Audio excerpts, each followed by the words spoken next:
Hey traders, TG Watkins here. It is January 25th when I'm recording this, and today the market had a bit of a wild ride, and it was pretty much Microsoft's fault. So we can see that the huge volume on earnings, it was up in the overnight and then down a lot in the overnight by the time that the market opened.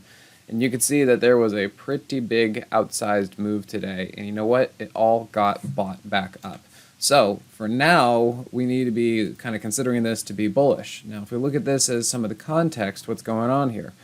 Well, if we look here, we do have Microsoft right on the monthly 50 SMA. However, it is getting wedged between the 10. So which one's going to win? We don't know yet.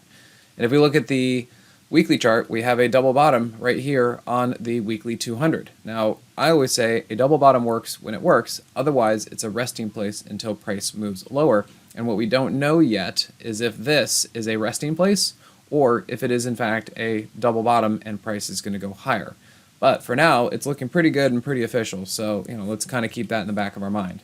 And then the other thing is, if we come down here to the daily and the hourly time frames, what we can then see, let me zoom in here, is we notice that there is a double bottom here, which we saw earlier on the weekly chart, and positive divergence. You can see that the Moxie indicator is significantly higher. Not only that, but price below the daily 50 and the Moxie indicator above 0 is a trampoline move. So that's a bullish condition. On the hourly chart, we can also see the same thing. We've had price below the hourly 50, but the Moxie indicator above 0. So again, looking like a bullish condition. The other interesting thing is that we have the hourly 50 starting to cross over the hourly 200. So that if that continues to work that way, that's going to be bullish too. We also have the daily 8 crossing over the daily 21. So we're going to have to see how long that this can actually hold up and say bullish, because that was a pretty darn good recovery today, and we'll have to see where it goes from there.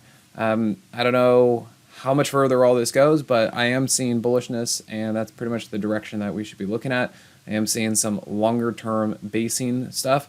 That doesn't mean it has to go up, but it looks to me like a lot of things have kind of found their footing or their equilibrium, and they're probably in basing / hibernation mode. So we'll have to see if there's much traction there, whether the market goes up or down. All right, everyone. Thanks again. We'll see you at the next one. Hey, TG here with Simpler Trading. Thanks for watching. If you enjoyed this video, be sure to leave a like or comment below. Also, make sure to subscribe and click that notification bell so you can stay up to date with my market analysis. Or you can join my free newsletter with the link in the description. Good trading, and I'll see you at the next video.